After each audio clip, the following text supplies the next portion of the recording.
Ya, ini IHSG teman-teman. Yang di TokTok, yang di IT seperti biasa aku share charts di Igoy. Ya, IHSG-nya seperti ini. Ini lagi retrace ya, lagi retrace di sini. Normal retracement-nya, sideways-nya normal, dan hari ini IHSG itu turun atau melemah 0,67%. 21 Agustus penurunan didorong oleh saham DSSA yang sempat ARB ya, sempat turun ARB di sini seiring sentimen penurunan bobot dari MSCI gitu. Terus selain itu yang mendorong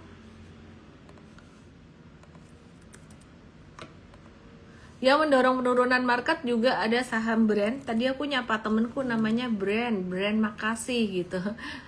Penurunan saham brand 2%. Brand ini dia sebenarnya pas di area retracement banget sih. Jadi kita justru malah mau watch, dan secara volume masih oke, masih konvergen gitu.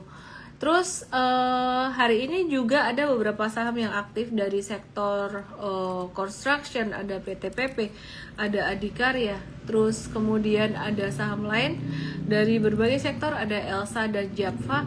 Market cenderung agak sepi, tapi di pasar reguler 15,4 T yang bikin gede itu ada dari saham DSSA 1,2 T, tadi udah dibahas 4 ARB, terus kemudian BMRI 647 miliar ya, jadi patternnya juga masih oke aja, nggak ada perubahan dari kemarin. Hari ini just normal correction aja dalam perjalanannya menuju uptrend, pada jangka pendek ya, sejak pantulan kemarin gitu. Jadi masih normal. Terus kemudian AMMN dia hari ini transaksi 628M, trennya masih sideways, jadi wait and see dulu. Terus kemudian di pasar negosiasi 1,6 triliun itu ada saham BCA 374 miliar, dan patternnya juga hari ini sideways, wait and see sepertinya. Jackson Hole, kemudian SSIA. Yang menarik SSIA ini bukan cuman grup Jarum yang masuk, tapi juga Papa PP ya. Jadi Pak Prayogo Pangestu maksudnya ya. Kok jadi kebiasaan sekarang manggilnya gitu. Ya, jadi Pak Prayogo Pangestu itu ada masuk di SSIA juga gitu. Dan SSIA ini menarik. Kita nanti akan bahas lagi. Terus hari ini dia ada di transaksi negosiasi 153 miliar. Terus kemudian ada saham NSSS, itu Nusantara Sawit Sejahtera, itu 149 miliar hari ini, dan trennya dia juga oke, naik. Tapi saham sawit lebih ada banyak pilihan yang lain ya, jadi bukan cuman itu. Oke, terus kemudian hari ini tuh asing net buy masih melanjutkan net buy-nya 533 miliar di pasar reguler. Nah, yang di net buy ada saham cuan, sekalian kita bahas sedikit. Cuan 136 miliar. Tadi kalau brandnya pas lagi di area retracement bagus. Cuan ini posisi nanggung ya, jadi di tengah-tengah sideways di posisi nanggung.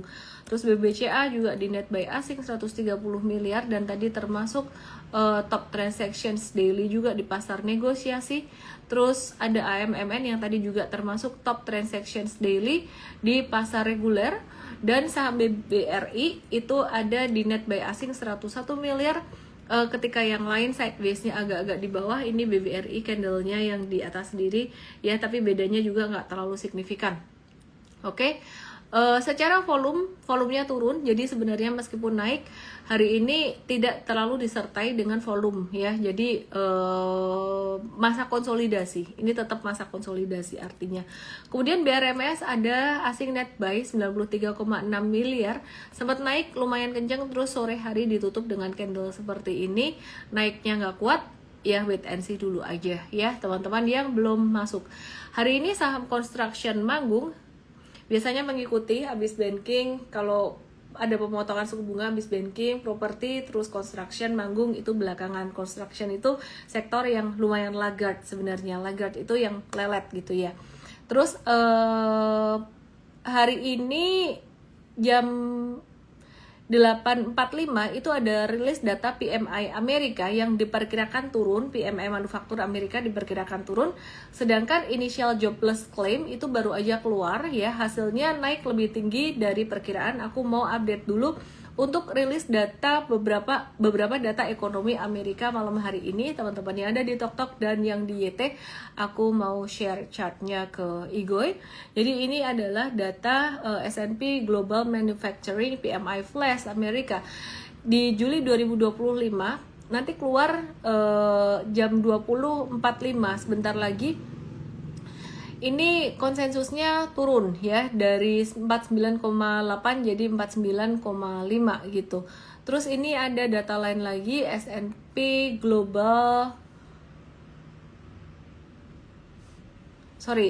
Service PMI Flash. Kalau yang ini datanya diperkirakan agak turun juga dari 55,7 di Juli kemarin. Jadi di bulan sebelumnya di Juni itu ke Juli jadi potensinya turun ke 54,2 gitu. Terus kemudian ada data initial jobless claim per 16 Agustus 2025. Kalau ini udah keluar angkanya, hasilnya dia naik dari 224.000 jadi 235.000. Artinya apa?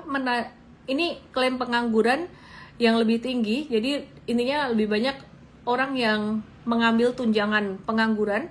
Ini menunjukkan bahwa pasar tenaga kerja itu sedikit lebih lemah dibandingkan dengan ekspektasi pasar. Tapi kalau kita lihat di sini trennya sebenarnya sideways. Jadi meskipun ada lonjakan atau ada peningkatan tunjangan pengangguran ya, ini sebenarnya angkanya masih di angka normal aja, kira-kira kayak gitu. Nah terus ada berita yang lagi dinanti-nanti sebenarnya, update dari The Fed ya, dan ini memang major seperti yang saya bahas kemarin, dan ini yang membuat market hari ini tuh wait and see. Setelah kemarin diguyur sentimen positif turunnya suku bunga dari BI, market hari ini wait and see dari The Fed ya. Yang ditunggu-tunggu adalah Jackson Hole. Nanti saya akan bahas Jackson Hole gimana. Nah, kalau pagi tadi The Fed itu ngerilis FOMC minutes untuk rapat 29 sampai 30 Juli 2025 yang ngerangkum diskusi dan keputusan anggota FOMC terkait dengan kondisi ekonomi, terus kebijakan moneter ya, moneter fiskal ya. Jadi kalau ini bicara tentang suku bunga juga sebenarnya, serta langkah-langkah untuk mencapai inflasi stabil dan penganggurannya tuh bisa ditekan gitu. Nah, FOMC minute ini rilis 3 minggu setelah rapat The Fed yang dilaksanakan 29 sampai 30 Juli kemarin. Ya, jadi ini rangkumannya. Hasilnya gimana? Mereka bilang bahwa inflasi dan ekonomi itu gimana? Inflasinya tuh sedikit di atas target 2%. Dimana yang ditarget di angka 2% untuk nurunin suku bunga. Terutama karena pengaruh tarif Trump ya. Jadi gara-gara Trump sendiri sebenarnya belum turun suku bunganya. Kemudian ekonomi Amerika itu tumbuh lebih lambat pada separuh pertama first half 2025, dengan penganggurannya tuh sebenarnya meskipun ada kenaikan klaim pengangguran, tapi nggak begitu tinggi gitu, jadi masih terkendali. Tapi ada tanda-tanda perlambatan di pasar tenaga kerja dan konsumsi ke depan. Kemudian yang kedua, kebijakan suku bunga. Jadi komite memutuskan untuk mempertahankan suku bunga The Fed di kisaran 4,25 hingga 4,5% ya. Waktu itu beberapa anggota ingin menurunkan suku bunga 25 basis poin mengingat inflasi hampir mencapai target gitu. Terus kemudian ada risiko dari perang tarif dan kondisi pasar keuangan saat ini. Pasar saham dan juga kredit menunjukkan sentimen risiko yang lebih terkendali juga ya, meskipun ada kekhawatiran tapi masih lebih terkendali saat ini, lebih oke lah. Jadi saat ini tuh intinya kondisinya masih oke. Ke depan mereka agak-agak khawatir, kira-kira kayak gitu translationnya. Nah terus proyeksi ekonomi ke depan gimana? Pertumbuhan gross domestic product Amerika tuh diperkirakan akan tetap moderat ya, maksudnya ya nggak tumbuh signifikan ya, gitu-gitu aja. Banyak faktor ketidakpastian, terutama tarif impor dari Trump itu sendiri. Nah kita juga masih menanti untuk Jackson Hole pidato dari Jerome Powell tanggal 22 Agustus tuh besok ya, besok kalau nggak salah jam 9 malam.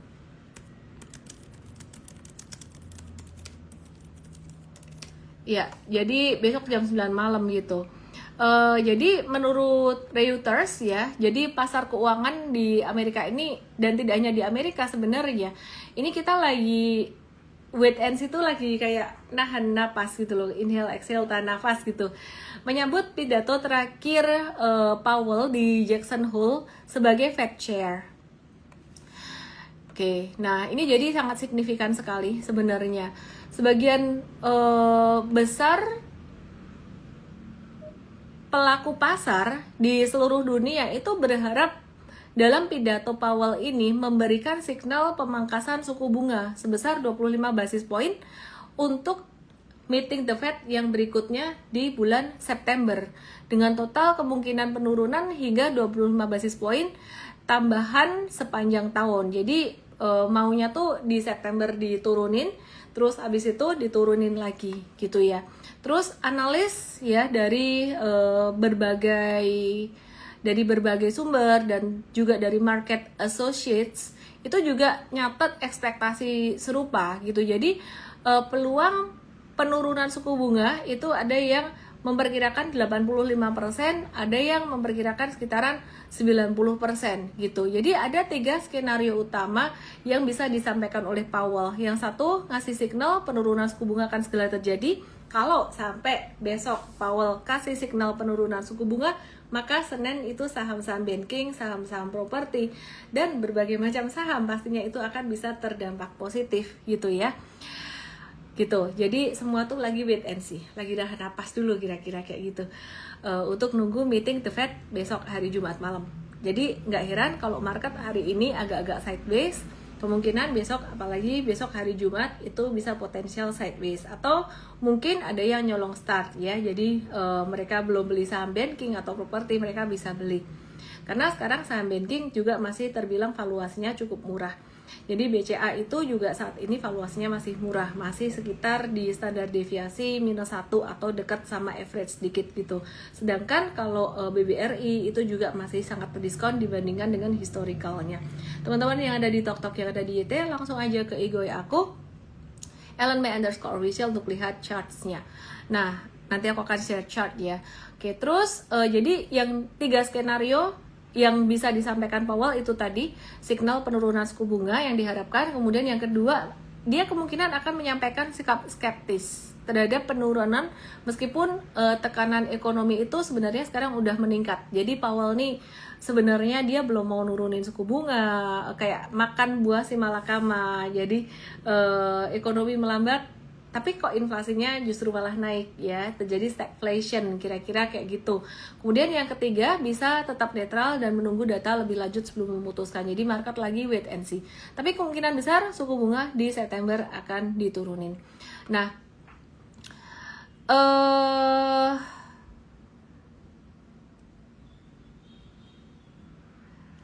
ada data makroekonomi yang juga menarik, tapi dari Indonesia. Sebelum saya bahas saham per saham, saya akan share untuk data Indonesia current account. Gambarnya kayak gini, yang di TokTok, yang di YT, langsung aja ke IG aku @ellen_official untuk lihat chartnya. Nah, ini adalah data current account. Coba dilihat angkanya kayak gini, ini defisit. Ya, jadi defisitnya sebenarnya sudah terjadi 1, 2, 3, 4, 5, 6, 7, 8, 9 bulan berturut-turut. Dan sebenarnya tren defisit dari current account Indonesia itu sudah mulai berkurang sejak kuartal 3 2024, kuartal 4, dan first quarter 2025. Current account atau transaksi berjalan itu apa sih? Current account atau yang kalau di Indonesiain namanya transaksi berjalan, itu salah satu komponen penting dalam neraca pembayaran sebuah negara. Intinya tuh apa? Dia tuh nyatet keluar masuknya duit dari yang pertama ekspor impor barang. Terus kemudian yang kedua ekspor impor jasa. Yang ketiga dari pendapatan primer. Pendapatan primer itu misalkan dari bunga, dividen, gaji tenaga kerja Indonesia yang di luar negeri. Jadi tenaga kerja Indonesia yang ada di luar negeri itu mereka sebenarnya menyumbang ya, current account Indonesia tuh bisa jadi lebih positif kalau misalkan banyak yang bekerja di luar negeri, kira-kira seperti itu. Kemudian yang keempat, transfer berjalan. Contohnya remitansi dari pekerja migran, terus kemudian bantuan internasional, hibah dan lain-lain. Nah, kalau teman-teman perhatikan dari chart ini, Indonesia current account yang di TokTok yang di YT ke Igoy aku @LNB_official, perhatikan di sini, ini trennya sebenarnya sudah mulai membaik defisitnya hingga first quarter 2025. Nah, kemudian di second quarter itu April, Mei, Juni. First quarter tuh Januari, Februari, Maret. Nah, di second quarter ini defisitnya jadi membengkak lagi. Kalau biru di atas ini artinya surplus, artinya lebih banyak uang masuk ekspor lebih dari impor atau pendapatan dari luar negeri lebih besar. Ini menandakan posisi eksternal negara relatif kuat. Nah, sedangkan di sini kalau pas dia di pas kuning-kuning kayak gini di bawah 0, ini artinya defisit. Defisit current account tuh artinya lebih banyak uang keluar, impor lebih besar dari ekspor, atau pembayaran ke luar negeri itu lebih besar.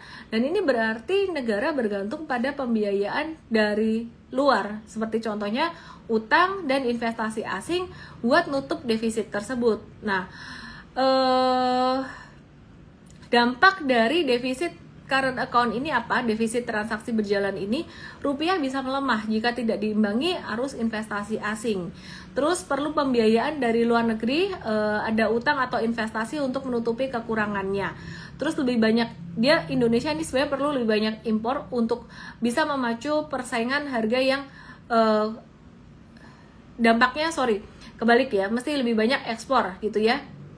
Jadi supaya persaingan harganya bisa lebih kompetitif gitu ya. Jadi ini defisitnya bisa berkurang ya. Jadi inflasi bisa lebih terkendali. Kira-kira kayak gitu.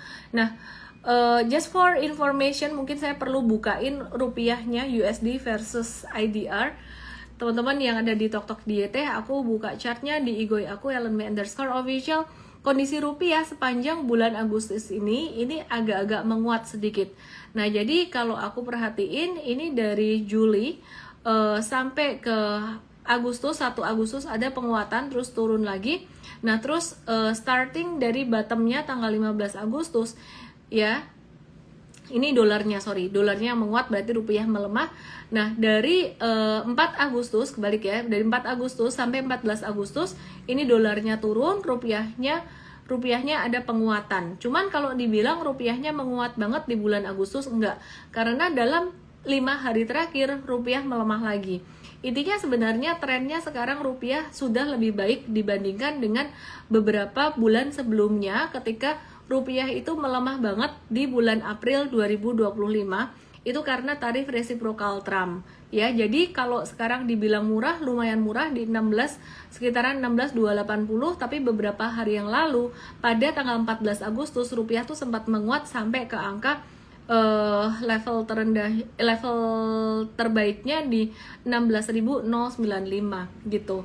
Nah, ini artinya apa buat market, buat IHSG? Artinya sebenarnya bagus ya. Jadi kalau misalkan beberapa hari ini saham banking masih bisa naik meskipun rupiah sedikit melemah dari 16.095 sampai 16.280, itu artinya berarti investor asing masih tertarik pada saham-saham perbankan di Indonesia. Nangkep ya? Aku ulang, rupiah itu terburuk di April kemarin, terus kemudian membaik sampai di terbaiknya itu di 14 Agustus. Nah, kemudian sedikit melemah di 16.273 atau 275 hari ini, tapi tetap oke, still good. Beberapa hari ini rupiah melemah, tapi asing masih masuk di saham-saham perbankan kita karena sentimen pemotongan suku bunga dari BI, yaitu di tanggal 20 Agustus dan juga di tanggal 12 Agustus gitu ya. Perhatiin sedikit, aku mau kasih lihat ini saham BCA.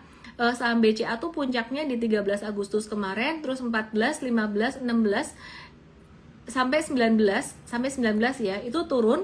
Nah, kita coba bandingkan dengan USD ya, dibandingin dengan rupiah ya. Ini bandingin, perhatiin di sini. Pas bottomnya tuh rupiah itu pas terbaik di 14 Agustus. Itu pas di saham BCA pas di puncaknya. Nah, terus kemudian BCA turun dikit.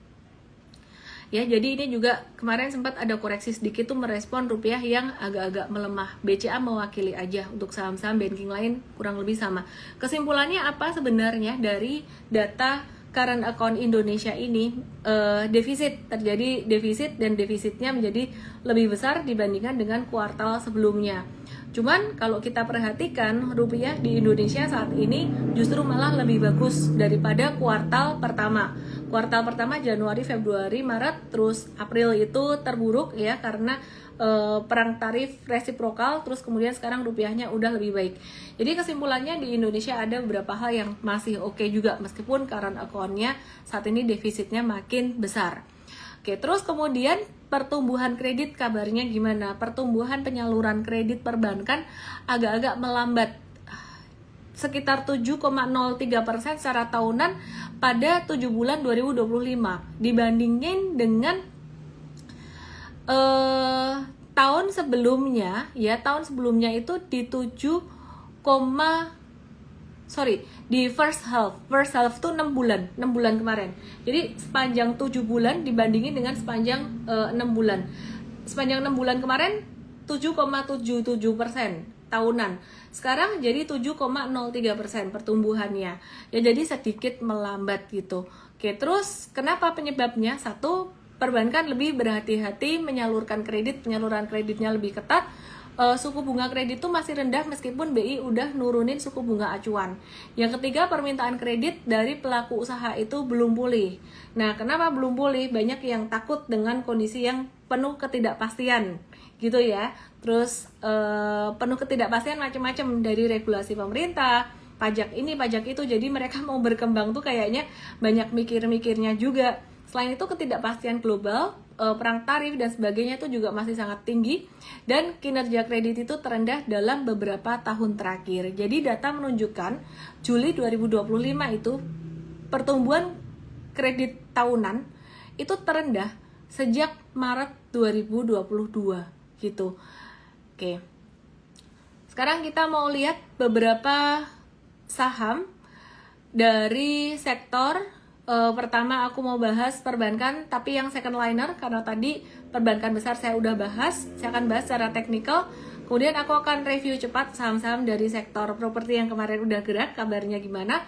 Kemudian aku akan review saham-saham dari sektor construction, dan kemudian dari berbagai sektor yang lainnya, termasuk juga Elsa yang ada rencana merger, kemudian di SSI yang ada penyesuaian bobot di MSCI, tadi udah aku bahas sedikit. Kemudian potensi BKSL ya yang masuk, potensi masuk review MSCI di November nanti. Terus ada mungkin ada saham ERA, BSDE dan SMGR ya, atau saham lain yang nanti aku randomly akan bahas dari kalian, pertanyaan kalian. Oke, aku akan bahas dulu saham-saham dari sektor perbankan yang second liner, teman-teman yang ada di TokTok yang di YT. Langsung aja ke Igoy. Kemarin aku ada bahas 2 hari yang lalu, aku ada bahas saham BBTN, dan saham BBTN saat ini lagi sideways aja, dan patternnya juga masih menarik, M-Trade masih hold, masih cuan. Terus boleh nggak beli? Kalau mau beli sebenarnya best price di area 1250-an kalau mau nawar. Kemudian teman-teman kalau misalkan mau lihat saham-saham second liner yang lainnya dari saham-saham banking digital kayak Agro, BBYB, itu patternnya juga kurang lebih sama. Sekarang lagi posisi di atas seperti BBYB, kalau misalkan mau nawar di 314 sampai 320 itu sepertinya lebih low risk. Kemudian dari perbankan digital di sini saya tidak merekomendasikan atau tidak menyuruh kalian beli saham, cuman bantu ngebacain aja. Jadi disclaimer, jangan sampai nanti kalau ada saham turun ada yang bilang Ellen suruh beli, enak aja. Oke, ini Arto, dia juga lagi sideways, lagi ada satu posisi seperti ini. Patternnya volume dan harganya tuh agak-agak divergen ya. Yang lain sideways-nya ke bawah, dia sideways-nya ke atas. Intinya tetap sama, wait and see, buy on breakout dari 2280 atau buy on retracement di sekitaran 2150. Terus kemudian disclaimer teman-teman semuanya. Jadi disclaimer artinya tetap ada risiko di market ya. M-Trade ada saham NISP udah masuk dari 1365, sekarang baru cuan sekitaran 2,85%. Patternnya saham NISP ini big trendnya dia sebenarnya masih sideways dan potensial menguji resisten 1430. Ada potensi profit taking di area sini, ada potensi mungkin banyak profit taking di area sini. Tapi kita masih wait and see dulu. Kemudian beberapa saham banking yang saya jarang bahas, ada saham BNGA yang patternnya juga sebenarnya menarik, sideways sih, masih sideways, tapi sidewaysnya itu dia udah membentuk low yang terus lebih tinggi daripada low sebelumnya. Ada low 1, low 2, low 3, udah lebih tinggi daripada low sebelumnya. Nah, potensial menuju ke sampai area 18.20 dalam jangka pendeknya. Kira-kira seperti itu. Disclaimer teman-teman semuanya ya. Jadi ini mungkin beberapa saham perbankan yang belum banyak naik signifikan, di tengah potensi turunnya ada kemungkinan turunnya suku bunga The Fed. Oke ya. Terus di September. Oke, terus kalau penurunan suku bunga The Fed di September, misalkan dikasih tanda-tandanya dari sekarang, belinya tuh bukan di September malah biasanya profit taking. Oke, aku akan run through cepat untuk saham-saham dari sektor properti. Di sini tadi juga ada saham BSDE yang ada rencana untuk menerbitkan obligasi dan sukuk. Jadi BSDE ini berencana menerbitkan obligasi dan sukuk nilainya mencapai 500 miliar yang akan dijadwalkan pada 17 sampai 18 September 2025. Duitnya 88% dipakai buat pengembangan infrastruktur BSD City dan 12% untuk modal kerja. Ya, jadi ratingnya IDAA dan dari Pevindo yang akan diterbitkan dalam 3 seri. Ya, jadi tenor 3 tahun, 5 tahun, dan 7 tahun. Tingkat returnnya berapa belum diumumin, tapi biasanya kalau obligasi dari perusahaan swasta gini returnnya lebih tinggi dari SBN. Nah, pertanyaannya, ada risiko nggak? Ada risiko gagal bayar. Kalau punya negara ada risiko gagal bayar nggak? Biasanya negara kalau kesulitan bayar, mereka akan nerbitin surat utang lagi. Itu tidak hanya di satu negara, tapi banyak negara kayak gitu. Amerika pun juga seperti itu kurang lebih ya. Nah, terus ini BSDE kemarin udah breakout, tapi hari ini turun. Gimana nih? Galau nih? Nggak perlu galau, karena dia turunnya normal aja. Kemarin naiknya volumenya masih lebih gede daripada hari ini. Terus kemudian SMRA, M-Trade cuannya lumayan banget di SMRA ini, udah masuk dari bawah di angka sekitar 390-an, udah cuan sekitar hampir 20%, tadi pagi sudah 21%, 18%-an, and it's just normal correction. Jadi teman-teman yang mau masuk SMRA tunggu koreksinya lagi atau turunnya lagi sekitaran 450-an mungkin ya. Nah, M-Trade ini udah tinggal ngehold aja. Disclaimer, kalian jangan cuman pakai angka yang ada di live aja, harus benar-benar belajar. Misal tadi saya bilang 450, ternyata jatuh di 450 dengan volume gede, itu kita bukan masuk, tapi kita malah mau chow gitu. Terus kemudian saya mau randomly bahas saham semen yang bakalan potensi diuntungkan juga, salah satunya dari RAPBN 2026. Nah, aku mau ngebahas juga nih tentang RAPBN 2026. Tadi aku ada buat di Igoy aku, nggak tahu tadi udah di up ke TokTok belum ya. Saham apa aja sih yang diuntungkan dari kebijakan APBN 2026 ya, nanti aku akan bahas ya. Tapi sebelumnya aku bahas dulu SMGR di sini. Tadi udah mau dibahas nanggung. SMGR ini kemarin ada tanda-tanda dia bangun dari tidur dari sideways-nya, tapi saat ini dia sudah mulai mendekati resistance 2910. Jadi udah mulai siap-siap profit taking. M-Trade juga mulai sudah siap-siap profit taking. Oke. Nah, kita bicara tentang APBN sekarang, RAPBN 2026. Intinya sih pemerintah lagi sangat membutuhkan uang. Maka dari itu saran dari saya untuk teman-teman semuanya, baik yang kalian secara personal maupun kalian pengusaha atau kalian bekerja, sebaiknya rapi. Rapi itu gimana? Financial literacy itu tidak hanya bicara tentang saving and investing. Financial literacy itu bicara tentang teman-teman mengerti tentang peraturan perpajakan dan juga legalitas ya. Jadi mesti ngerti legalitas perpajakan itu gimana, ditoto yang rapi, kira-kira kayak gitu. Tapi hari ini konteksnya aku nggak lagi mau bahas ke sana, aku mau bahas tentang RAPBN 2026, sektor apa aja yang diuntungkan ya. Jadi pajak digenjot, kemudian utang negara bertambah, ya itu sebenarnya duitnya larinya ke mana. Nah, jadi kalau kalian lihat di sini, aku share di Igoi aku. Ini aku gedein. Duit sebanyak itu buat apa? Ya, kalian bisa lihat di sini ya. Ya, ini saya rapiin dulu tampilannya. Oke. Ya, jadi perhatikan di sini. Ini yang pertama buat investasi dan dagang global. Teman-teman yang di Tok dan di YT langsung ke Igoi aku. Kemudian yang pertama paling gede tuh untuk pendidikan. Loh, bukannya dana untuk pendidikan dikurangin, ternyata masih paling gede. Terus kemudian yang kedua, ini untuk investasi dan perdagangan global. Yang ketiga, energi, MBG, makan bergizi gratis, kesehatan, pertahanan, desa dan koperasi atau UMKM, pangan, stok, produksi dan distribusi.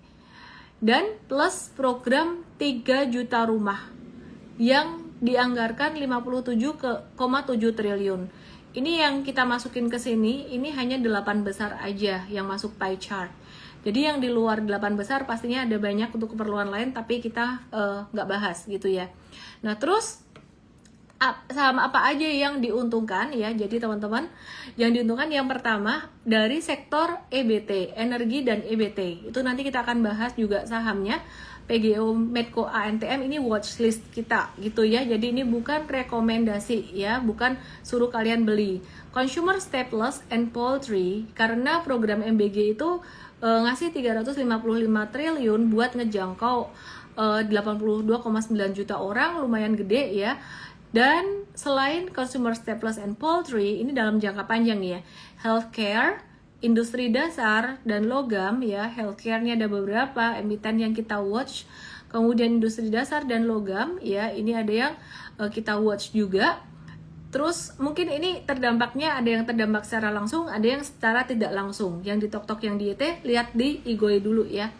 Oke, terus kemudian Igoinya Alan_Score Official. Kemudian ini ada Bank BUMN, penyaluran kredit ke Koperasi Merah Putih lewat Himbara. Dan era suku bunga rendah. Nah, ini sektor lainnya 57,7 triliun, program 3 juta rumah, dan yang perlu diperhatikan saham-sahamnya ada ini. Terus kemudian ya kira-kira itu. Aku coba mau bahas secara teknikalnya dulu.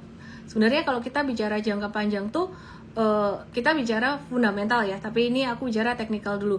Nah, buat teman-teman yang pengen dapat bimbingan trading dan juga dapat course trading yang bisa ditonton sewaktu-waktu, kalian bisa join M-Trade. Malam hari ini ada diskon promo Merdeka yang diulang lagi karena permintaan banyak, dan saya tanya tim, oke, bisa malam hari ini. Jadi DM saya,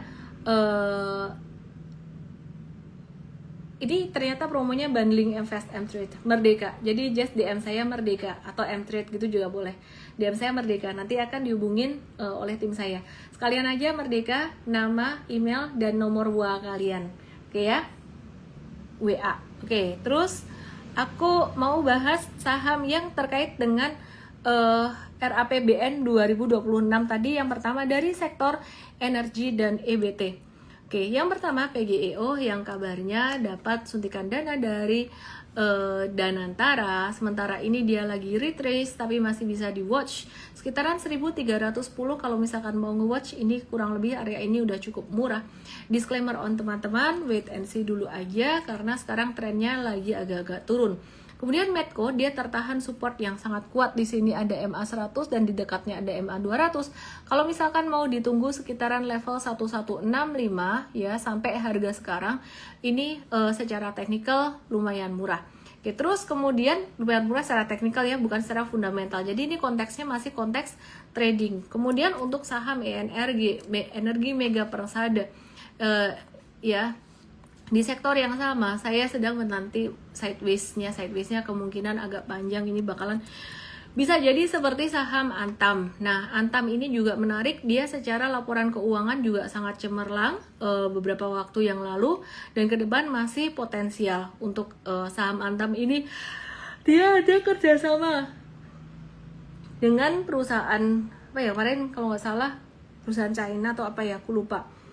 Huayu, lupa aku. Besok dibahas lagi deh kalau pas lagi ingat. Oke. Terus Antam ini lagi di area supportnya. Jadi masih bisa di watch. Kalau yang ini buat jangka pendek juga masih menarik. Nah, kemudian consumer staples and poultry yang dapat duit 355 triliun ya buat program MBG. Salah satu yang menarik adalah saham ICBP yang kita lihat sekarang ini masih di bawah, mungkin lebih ke arah long term atau value investing kalau turun terus. Kemudian yang kalau buat trading Java lebih menarik ya, M-Trade udah ada Java ini. Jadi di area 1575-an kita tinggal nge-hold aja ya. Tapi teman-teman kalau misalkan mau jangka pendek area 1725 sampai 1780 itu udah mulai rawan profit taking buat Java-nya. Oke, terus kemudian ada saham Unilever yang udah naik beberapa waktu yang lalu. Hati-hati dengan Unilever, bekas downtrendnya gede banget ya. Jadi meskipun ini sebenarnya tren dia membaik, ini bekas downtrend gede. Ini artinya aksi profit taking akan jadi sangat masif di area resistance kuat, yaitu area sekitaran 2000 sampai 2170-an. Oke, terus kemudian yang terkait dengan dapat sentimen positif dari RAPBN 2026 dari healthcare ya. Sebenarnya kalau yang ini aku juga belum tahu ini bakalan ke dampak enggak, karena anggaran naik 244 triliun itu untuk jaminan kesehatan, cek kesehatan gratis dan lain sebagainya. Itu belum tentu Heal, Mika dan Silo ini dapat. Tapi kita lihat aja dulu. Oke, yang pertama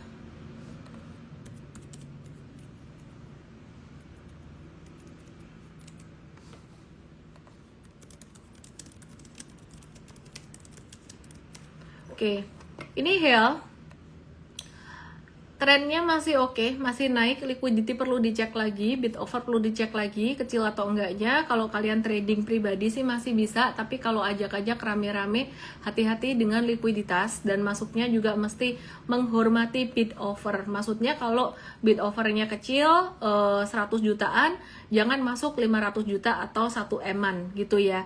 Nanti jadi kamu keluarnya jadi susah gitu. Nah kalau volumenya tinggi, kayak gini biasanya liquidity-nya lagi bagus, kalau turun liquidity-nya lagi nggak terlalu oke. Terus kemudian Heal secara teknikal menarik sebenarnya, tapi harus cek liquidity. Kemudian Mika, oh ya satu lagi, Heal ini grup Jarum ada masuk ke sini juga ya. Jadi biasanya kalau grup Jarum masuk tuh aku ngelihat memang potensinya cukup bagus.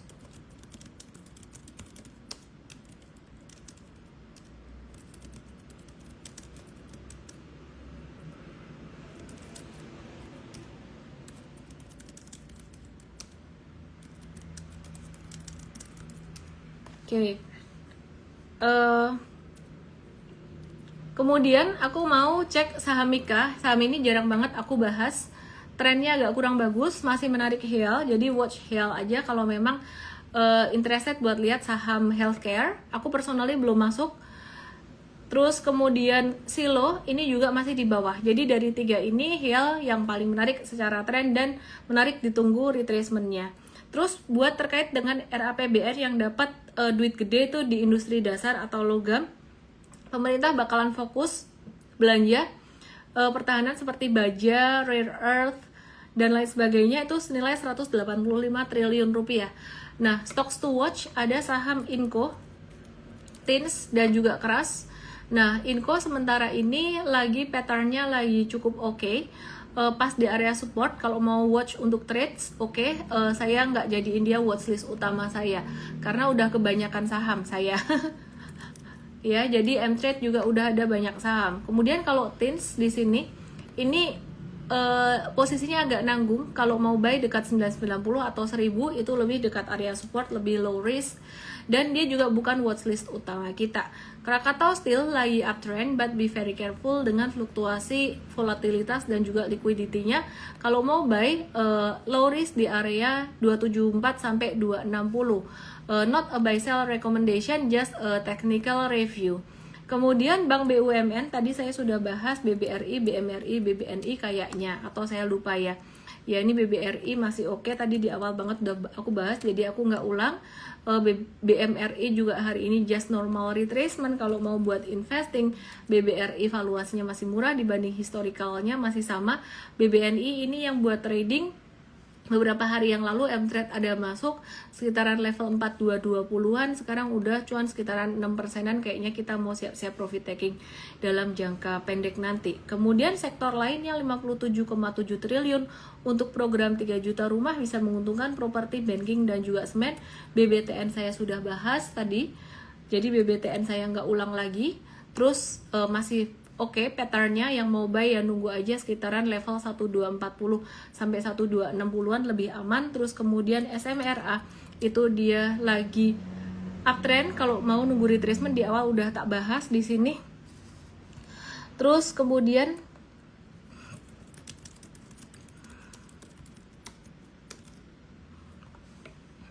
SMBR dan SMGR INTP lagi sideways. Itu yang INTP paling cakep sih trennya di antara SMBR, SMGR, dan INTP. Ini dia lagi membentuk flag gitu. Jadi yang punya hold aja dulu, yang mau beli wait and see dulu. Jujur aku nggak terlalu suka sektor semen dan sektor construction, biasanya agak-agak laggard, agak-agak lelet. Oke, aku mau kasih lihat sedikit data tentang sektor kesehatan. Health, Silo, dan juga Mika. Ngantuk, dapat dari Stockbit ini datanya, sumbernya teman-teman lihat di sini. Oke, teman-teman perhatikan di sini. Aku mau highlight beberapa hal yang penting. TTM tuh artinya trailing 12 months, bukan teman tapi mesra. TTM. Return on assets, return on equity, yang penting diperhatikan sebenarnya adalah return on equity. Di sini HEAL 7,63%, Silo 11,55%, dan Mika 18,13%. Loh, kan paling bagus sebenarnya di sini Mika ya, return on equity-nya. Kenapa HEAL yang naik duluan ya? Jadi memang kenyataannya seperti itu. Kalau saya sih trading, saya lihat tren. Saya lihat tren harganya, bukan cuma lihat fundamental aja. Jadi kadang-kadang dalam jangka pendek memang nggak sesuai ya dengan fundamentalnya. Nah ini valuationnya, current PE ratio-nya, annualized dan current PE ratio trailing 12 months. Secara valuasi Silo itu yang paling murah kalau dari trailing 12 months-nya dia gitu. HEAL ini yang paling mahal. Price to earnings ratio, nggak heran sih karena harga sahamnya dia juga naik lumayan tinggi. Ini just sedikit data aja buat sektor kesehatan. Oke, sekarang aku mau buka pertanyaan kalian, Q&A dari kalian yang mau M-Trade promo. Katanya kalian pengen belajar di M-Trade, cuannya pas lagi banyak-banyaknya nih. Aku kasih disclaimer juga ya, jangan all in. Tonton dulu M-Trade Academy kita. Ya, itu ada money managementnya. Ketik aja Merdeka, nanti dapat diskon M-Trade dan juga M-Fast untuk promo Merdeka. Oke, teman-teman, ada saham BRI, ESA, PGO, Antam tadi ditanyain dan Jokulen, tapi udah tak bahas semua. Wiskul Jakarta nanya ADMR, Benico nanya SSIA Wi-Fi. Jadi aku akan bahas pertanyaan ADMR, SSIA Wi-Fi. Kalian nggak bosen tuh tiap hari nonton live aku? Viewernya tinggi terus, aku seneng banget. Agak beda viewer sekarang dengan viewer dulu. Kalau viewer dulu saham favorit dibahas pergi, viewer sekarang lebih mau dengerin aku ngoceh apa aja lebih mau dengerin. Ngoceh makro mau dengerin, ngoceh data, laporan keuangan mau dengerin. Jadi bukan cuman cari recommendation, rajin-rajin. ADMR gimana? ADMR berkali-kali ketahan garis merah yang aku kasih lingkaran bulat ini, dan udah 4 kali, dan kali ini kali kelima. Jadi kalau mau buy on weakness ini sifatnya agak-agak spekulatif sebenarnya. Yay, thank you Nike. Terus kemudian SSIA dan juga Wi-Fi. Jadi ini SSIA Wi-Fi. Makanya saya sesibuk apapun, sengantuk apapun, saya sempat-sempetin live. Kenapa? Karena aku sayang kalian. Udah itu aja ya. Ini SSIA lagi disupport banget. SSIA ini cakep ya. Jadi sebenarnya Jarum masuk, Pak Prayogo Pangestu masuk, dan bukan cuma karena konglo masuk, tapi aku ngelihat patternnya beautiful. Naik dan retrace kayak gini, ini boleh dicicil sedikit demi sedikit. Disclaimer teman-teman semuanya, jika breakdown di bawah 2340, terutama breakdown di bawah 2100, butuh teman-teman batasi resiko, oke? Karena kami butuh belajar. Mantap, bagus banget nih ya, pada rajin belajar. DSS aku udah bahas di awal. SSIA dan WiFi. Benicu nanya SSIA dan WiFi, kebetulan yang like banyak teman-temannya, jadi pertanyaan dia naik, makanya aku bahas duluan. WiFi ini lagi konsolidasinya cakep ya. Jadi kalau nggak cakep ya aku bilang nggak cakep, kalau cakep aku bilang cakep. Kenapa konsolidasinya cakep? Volumenya masih oke, jadi masih konvergen kayak gini. Nah tapi tetap harus ada batas resiko. Waktu itu meskipun dia sideways-nya cakep, ketika dia breakdown garis hijau atau garis merah ini, kita sempat cut loss, dan per hari ini M-Trade belum masuk lagi nunggu dia breakout dari 2930 atau nunggu dia retrace sampai ke 2570. Pilihannya itu. Teman-teman yang mau belajar bareng M-Trade di M-Trade Academy dan dapat trading ideas atau yang kalian sering sebut dengan stock pick, tolong jadikan trading ideas atau stock pick kita sebagai screener, jangan dijadiin contekan. Oke? Langsung DM aku Merdeka untuk dapat promonya. Hanya malam hari ini saja. Besok nggak tahu. Kalau mood kayaknya besok belum tentu live atau enggak nih. Kayaknya live sih. Kalau aku nggak ada urusan aku live. Oke, WIRG dan BKSL akum atau dis. WIRG uptrend, tunggu turun, tunggu retracement yang belum punya. Apa tadi kamu nanya? BKSL akum atau distribusi. Aku mulai baca yang di komen ya. Nggak akumulasi, nggak distribusi juga sih, ini lagi masa partisipasi, jadi aku naikin supportnya 147. Kalau mau beli nawar 147 atau di bawah 147 lah, sekitar 147 sampai 138. Oke, terus boleh dicicil. Aduh, SSI ya kayaknya lebih menarik deh. Utomo Cipto, hai, selamat malam. Banyaknya saham yang kalian tanya. Aku balik ke kolom question, aku bingung mau jawab pertanyaan mana. Zamhawit nanya BWPT. Pertanyaan lebih detail akan dijawab di morning briefing and trade. BWPT cakep ya, pokoknya semua komoditi CPO lagi cakep sekarang. Boleh ditunggu retracementnya kalau kamu mau masuk ke BWPT. Hari ini tadi breakoutnya kencang banget, nggak usah nyesel, just wait and see dulu aja. M-Trade dapat di DSNG udah tembus 100% kemarin ya, jadi CPO resultnya, laporan keuangannya lagi oke semua. Nah, nih M-Trade dapat berapa persen ya? Di 790 sampai M-Trade dapat 105% per hari ini, udah 105%. Manage your expectation, kita nggak selalu cuan kayak gini, kadang-kadang bisa rugi juga.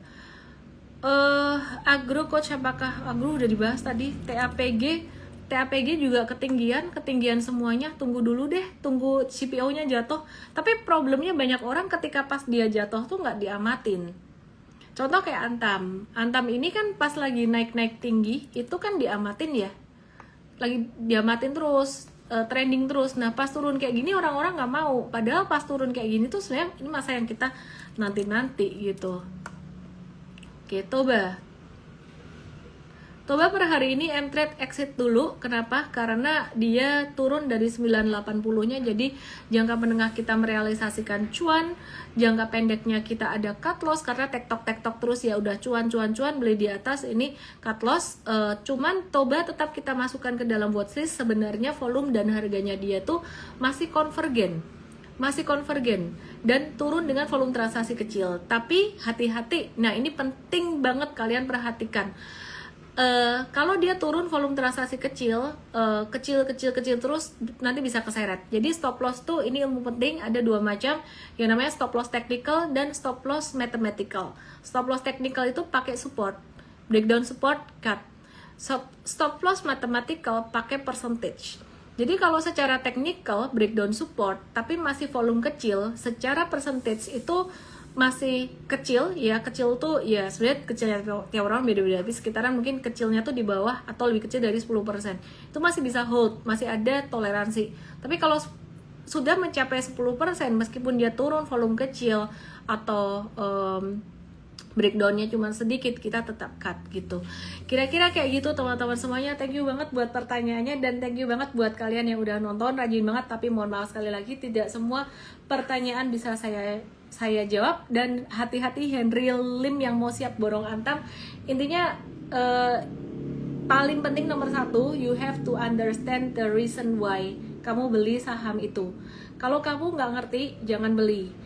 Jadi kalau mau join M-Trade, kamu harus pelajari M-Trade Academy biar ngerti alasan secara teknikal, secara super trader untuk trading gimana. Dan juga M-Fast nih, kebetulan promo Merdeka nih bundling M-Fast M-Trade.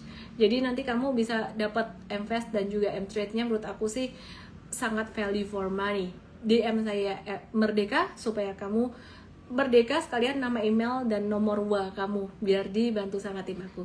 Saya Ellen May. Semoga bisa bermanfaat dan salam profit. Satu lagi Dewa, ya wes, baik hati ya, kasih. Oke. Dewanya kemarin breakout dari pattern pennant, hari ini balik ke sideways-nya. Normal aja, nggak jelek, nggak bagus juga ya, tapi turunnya menurut saya sih normal. Retracement, kasih batas aja.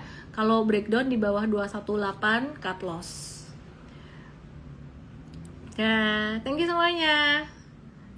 Bonus LSIP Samuel Edwin terakhir ya. LSIP sama juga lagi retrace, just normal retracement, kasih batas aja di bawah 13.50 stop loss. Udah dadah, see you tomorrow di morning briefing. Itu akan dibahas secara lebih detail. Watchlist dikasih di morning briefing, tidak saya kasih di sini, so sorry. Supaya nanti tidak pada berharap multi bagger kayak energi, kayak di SNG. Caranya gimana sih? Belajar dulu di M-Trade. Terima kasih Bu Jumailan, Andi Lim, Henry Lim, Wanaji, Ida Norma, Mami Wati, Nabila, Agus Kiwanto. Selamat malam. DM Merdeka, nama, email, dan nomor WA kalian nanti di follow up sama tim aku untuk bisa belajar di M-Trade. Pastikan pelajari M-Trade Academy dan M-Fast Academy e-course-nya. Ikutin morning briefing-nya kalau kalian mau maksimal. Dan jangan jadiin trading ideas kita sebagai contekan, tapi jadi screener doang. Dah.